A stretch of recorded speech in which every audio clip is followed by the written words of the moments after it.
Now let's talk about how we are going to arrive at a diagnosis of essential thrombocytosis. What are the important lab tests that we have along with that, the other investigations.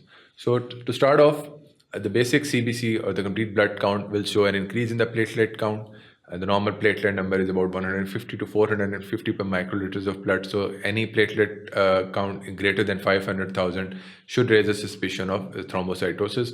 And if the platelet count is very largely increased, if it is in a value of millions, then that is a very strong indication of any underlying myeloproliferative disorder, specifically the essential thrombocytosis, because only essential thrombocytosis can have that much increase in the platelet count as compared to the other myeloproliferative disorders. Similarly, a peripheral smear is also very important. It will show an increase in the platelet count. The platelet size can also be very increased. We might have certain primitive types of megakaryocytes present with an increase in the size. So that should also raise suspicion of a myeloproliferative disorder. Coagulation profile. As this disorder involves the platelets only, so the normal PT and the APTT values are normal because those are related to the coagulation factors. However, the bleeding time is generally increased in this patient. So when you do a coagulation profile, it is important to look at the bleeding time.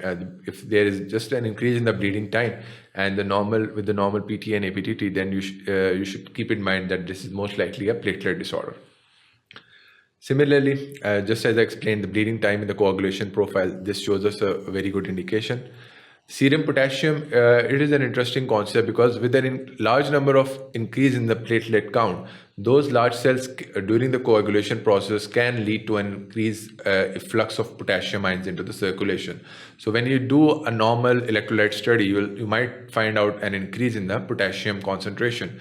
But that potassium concentration is just an lab artifact. It is not dangerous for the patient. It does not cause heart disease or it does not lead to cardiac rhythm problems. So that is an important thing to understand here, that if you have a patient with essential thrombocytosis and they are developing hyperkalemia, then unless and until there is a very strong clinical cause of hyperkalemia, which is very much clinically evident, if that is basically an unexplained increase in potassium concentration in a patient with essential thrombocytosis, then most likely it is because of the underlying essential thrombocytosis and it is a lab artifact without any clinical sequelae. Platelet aggregation studies are also very important, specifically in those patients which have a greater than 1 million count of platelets. That overwhelmingly increased platelet number can lead to basically an acquired von Willebrand deficiency. The von Willebrand factor is used up along with the platelets, so it can basically lead to an acquired von Willebrand deficiency, and this can be assessed with the help of a ristocetin assay. So platelet aggregation studies can demonstrate that von Willebrand study. That's why whenever we have a very large increase in platelet count, we avoid giving aspirin to the patients because it can lead to an increase in the bleeding tendency, specifically if the counts it is in the millions. Bone marrow biopsy is the definitive study, as in other cases of myeloproliferative disorders. The bone marrow biopsy will show us an hypercellular marrow, specifically with an increase in the megakaryocyte number. The megakaryocytes will be in variable form from the blast phase to the maybe just the newly formed platelets, and there will be an increase in the size in the megakaryocytes. It can also be used to rule out the other disorders. For example, we might want to look for the reticulin assay if we want to rule out the primary myelofibrosis. We might have to look at the erythrocyte count to rule out the type of polycythemia vera. And finally, genetic studies which give us the confirmatory test. If we have a overall clinical picture of essential thrombocytosis, we have to look for the JAK2 V617F mutation, which is the most common mutation in these patients, or we have to look for the CALR reticulin gene mutation or the MPL receptor mutation, thrombopoietin receptor mutation. So these are all the essential labs which we need to perform to arrive at a diagnosis. This is just a picture demonstrating the peripheral blood film and the bone marrow biopsy of these patients.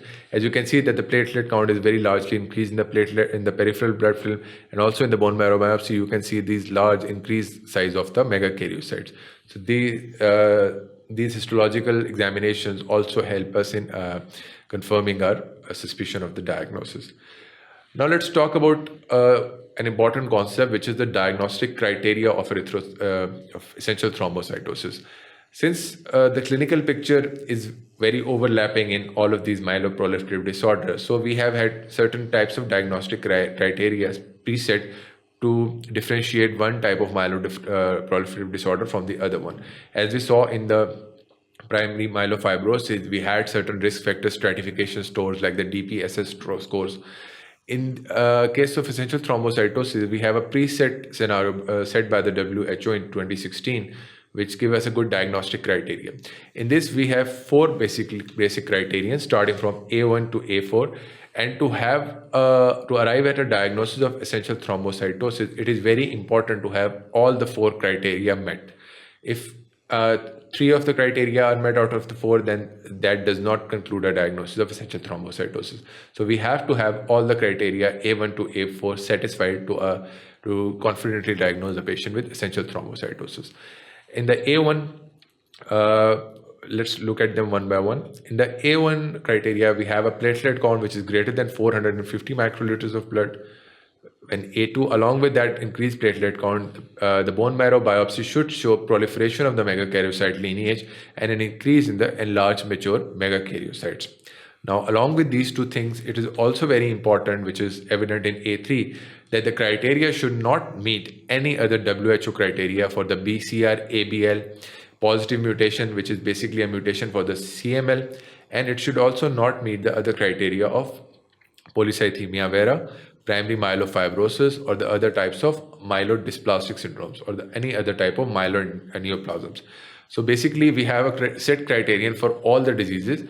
So the criteria should not overlap. There should not be a BCR-ABL positive mutation, which is basically a criteria for CML, and there should not be the patient should not meet the other criteria, which are for PV or polycythemia vera or the primary myelofibrosis.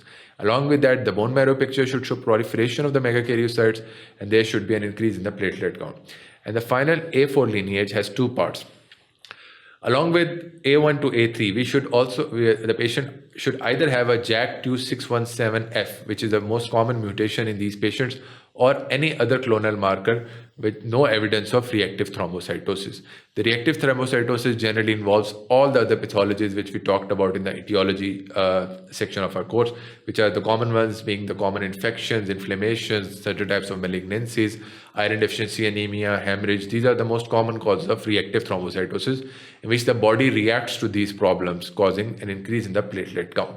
These should not be present in these patients. Along with that, there should either be a JAK2V617F mutation, which is the most common type of mutation, or any other clonal marker, which you are not required to know the details of the clonal markers. There are certain types of clonal markers. So any clonal marker should be present. There should be no reactive thrombocytosis. Along with that, the criteria should not meet the BCR-ABL positive mutation. The bone marrow biopsy should be positive for the proliferation of megakaryocyte, and the platelet count should be low. So A1 to A4, we have to satisfy all the criteria to arrive at the diagnosis of essential thrombocytosis.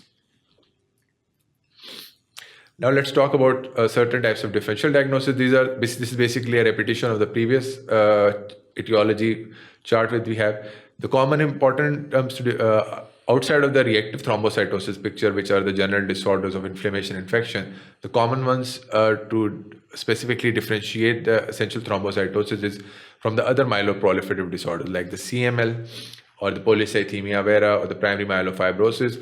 All of these have an overlapping picture. All of these can transform into each other. We might also have a picture in which the patient basically has primary myelofibrosis, and it started off with being essential thrombocytosis, and over a period of time the patient transformed into primary myelofibrosis. When we talked about the primary myelofibrosis, we saw that primary myelofibrosis can be an end stage result of the start of polycythemia vera or essential thrombocytosis. Similarly, essential thrombocytosis, like other types of myeloproliferative disorders, can transform into leukemia in about 8 to 10% of the patients. So at the end, we might have a patient presenting with CML who initially started off with the other myeloproliferative disorders. So these are all overlapping disorders. These can transform into each other. So we have to look very carefully at the specifics of the patient which we have. And Finally, we have to rule out the other causes of relative thrombocytosis, being it the infection, inflammation, and other types of disorders. So this is basically an overall picture of the what are the differential diagnoses of a patient presenting with an abnormal increase in the platelet count.